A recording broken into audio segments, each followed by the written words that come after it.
I just wanted to say, I'll be glad to say this twice, because it makes it twice as meaningful. I have never met a group of people who have treated me with more kindness and more gentility and more friendship as this group today. I am so deeply moved by everyone I have met. And the interesting thing is that I know each of your works. So it is such fun to read Sarah's song and then to see Sarah's song. And to see all of the people, of course I know Young Kim, but I know the work intimately because we read it and reread it as we produced it. Henry is here, Henry Crawford, our production manager, who designed the book and was fastidious with every page. But it is thrilling to see a face, Sam Rowe, to see different people and say, oh, I remember that story. But I want to talk more broadly about what I believe this book has done. And we were talking at the table about those of you who write in Korean and in American. And the truth is, you are not half a person each place. This is truly work that is 100% Korean and 100% American. And what it has done is it has rinsed off American language. It has brushed off the dust of everyday language and brought a new sheen and a new shine to language. That's one thing that this anthology has done and your work has done.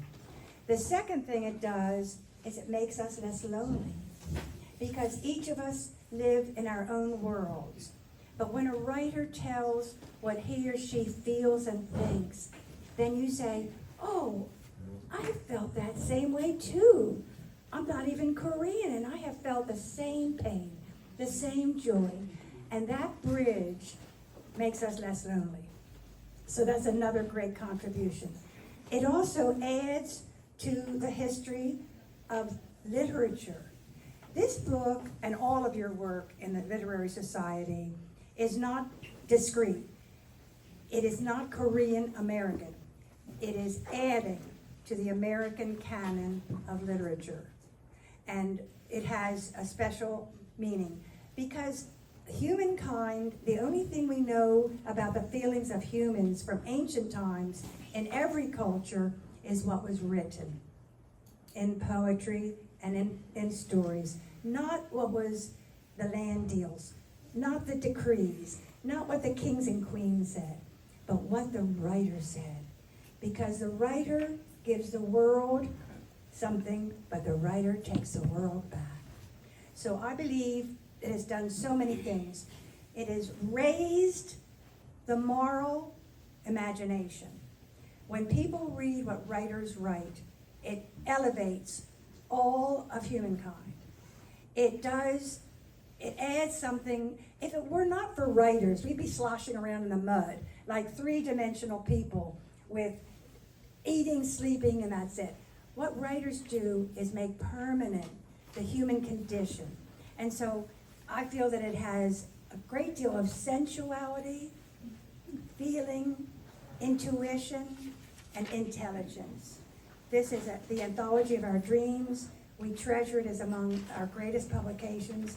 And we thank you all so much for this feast.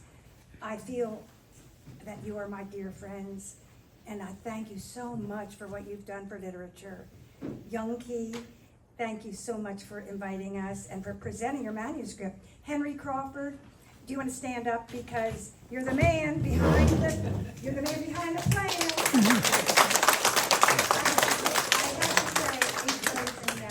I regret I cannot stay all afternoon because unfortunately I live in Annapolis, and unfortunately my life depends on hiring drivers, and these drivers have other jobs to do. So I will have to leave at 2:30, but I will take my love with you.